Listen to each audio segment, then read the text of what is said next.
뉴스 읽어드립니다. 오늘의 뉴스를 10분 만에 정리해드립니다. 오늘은 2024년 4월 4일 목요일입니다. 미국과 한국의 주요 뉴스를 읽어드립니다. 올해 들어 LA에서 교통사고 사망자가 증가한 것으로 나타났습니다. LAPD는 3월 중순까지 약 하루 1명꼴로 교통사고 사망자가 발생했다고 밝혔습니다. 경찰은 난폭운전과 뺑소니 등으로 74명의 교통사고 사망자가 발생했으며 이는 지난해 같은 기간 70명과 비교해 6%, 2022년 71명과 비교해 4% 증가한 수치라고 밝혔습니다. 올해 사망자 74명 중 절반 정도인 38명은 보행자로 조사됐습니다.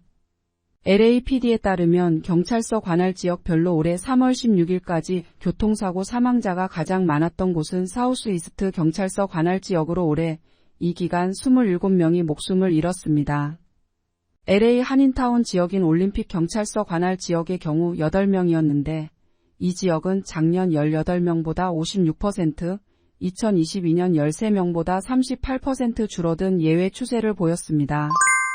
미국인들의 안락한 은퇴를 위한 은퇴 자금이 계속 치솟아 평균적으로 146만 달러가 필요한 것으로 나타났습니다.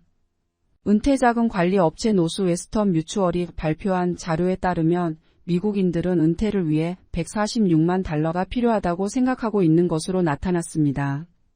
지난해 조사된 127만 달러에 비해 15%, 2020년 95만 1000달러에 비해서 53% 증가했습니다.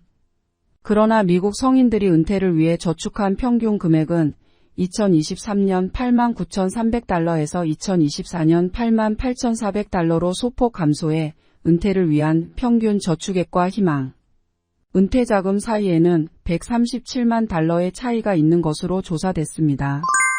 퇴근했거나 휴무일에 쉬는 직원에게 회사가 연락하는 행위를 금지하는 법안이 캘리포니아 주의회에서 추진됩니다. 워싱턴 포스트는 캘리포니아주 하원 민주당 소속 맷 헤이니 의원이 퇴근하거나 휴일 등을 맞아 근무하지 않는 직원에게 연락한 고용주에게 과태료를 부과하는 내용의 법안을 발의했다고 보도했습니다. 이른바 연결되지 않을 권리법으로 명명된 법안은 캘리포니아의 모든 고용주가 근로자와 고용 계약을 체결할 때 근무 시간과 휴무 시간을 명확히 적시하도록 규정합니다. 또한 캘리포니아 모든 사업장은 직원의 연결되지 않을 권리 보장을 위한 실행 계획을 작성해 공개하도록 합니다.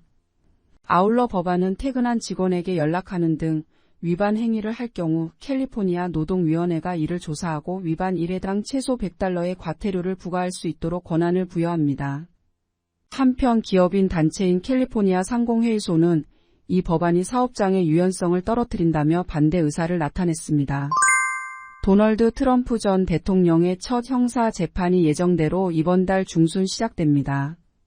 뉴욕타임스는 후안 머천 뉴욕 맨해튼 형사법원 판사가 트럼프 전 대통령이 제기한 성추문 입막음 등 부정지출 혐의 재판 기일 연기 요청을 기각했다고 보도했습니다. 머천 판사는 트럼프 전 대통령 측이 법적 기한을 넘어 연기를 요청했다며 신청 진정성과 실제 목적에 대한 실질적인 의문이 든다고 판단했습니다. 이번 결정으로 트럼프 전 대통령이 받고 있는 4건의 형사 사건 중 첫 공판 기일이 오는 15일 열리게 됐습니다. 트럼프 전 대통령은 2016년 10월 대선 당시 성인 영화 배우 스토미 데니얼스와 성관계 입막음을 위해 개인 변호사였던 마이클 코언을 통해 13만 달러를 건네고 회사 장부에 허위 기재하는 등 34개 혐의로 재판에 넘겨졌습니다. 트럼프 전 대통령은 혐의를 부인하며 기소 자체가 정치적 동기에 의한 것이라고 주장하고 있습니다.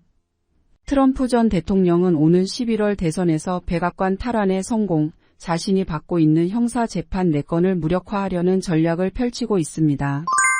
한국 뉴스입니다. 제22대 국회의원 선거의 사전투표가 한국 시간 5일부터 이틀간 전국 3,565개 사전투표소에서 실시됩니다. 중앙선거관리위원회는 유권자들은 별도 신고 없이 전국 사전투표소 어디서나 투표할 수 있다고 밝혔습니다. 한동훈 국민의힘 총괄선대위원장이 사전투표에 반드시 참여해달라고 호소했습니다. 이재명 민주당 상임선대위원장과 조국 혁신당 대표를 거론하며 법을 지키며 사는 선량한 시민이 이길 거라는 기세를 보여달라고 목소리를 높였습니다. 이재명 민주당 상임선대위원장은 부산, 울산, 경남에서 지지를 호소했습니다. 민주당은 승패의 핵심 변수를 투표율로 꼽고 65%가 넘으면 유리하다고 밝혔습니다. 윤석열 대통령이 전공의협의회 박단 비상대책위원장을 2시간 넘게 비공개로 만났습니다. 대통령실은 윤 대통령이 박 위원장으로부터 현 의료체계의 문제점을 경청했고 전공의의 처우와 근무 여건 개선에 대해서도 의견을 교환했다고 설명했습니다. 그러면서 향후 의사 증원을 포함한 의료개혁에 대해 의료계와 논의 시 전공의들의 입장을 존중하기로 했다고 밝혔습니다. 대통령과 면담을 마친 박단 비대위원장은 대한민국 의료에 미래가 없다는 짧은 한 문장을 자신의 SNS에 올렸습니다.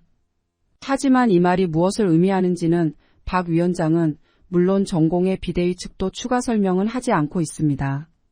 전공의들의 대체적인 분위기는 대통령과의 만남에 큰 성과가 없었다는 평가를 많이 하는 걸로 전했습니다.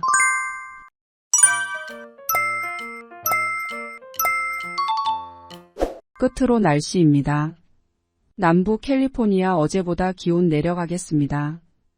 LA와 오렌지 카운티는 낮 최고 기온은 62도, 밤 최저 기온은 47도 예상됩니다. 밸리와 일랜드 엠파이어 지역 낮 최고 기온은 60도, 밤 최저 기온은 42도 전망됩니다.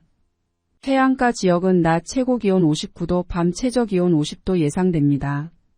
산간 지역 낮 최고 기온은 47도, 밤 최저 기온은 17도, 사막 지역은 낮 최고 기온은 61도, 밤 최저 기온은 33도 전망됩니다. 오늘의 뉴스 읽어드렸습니다. 고맙습니다.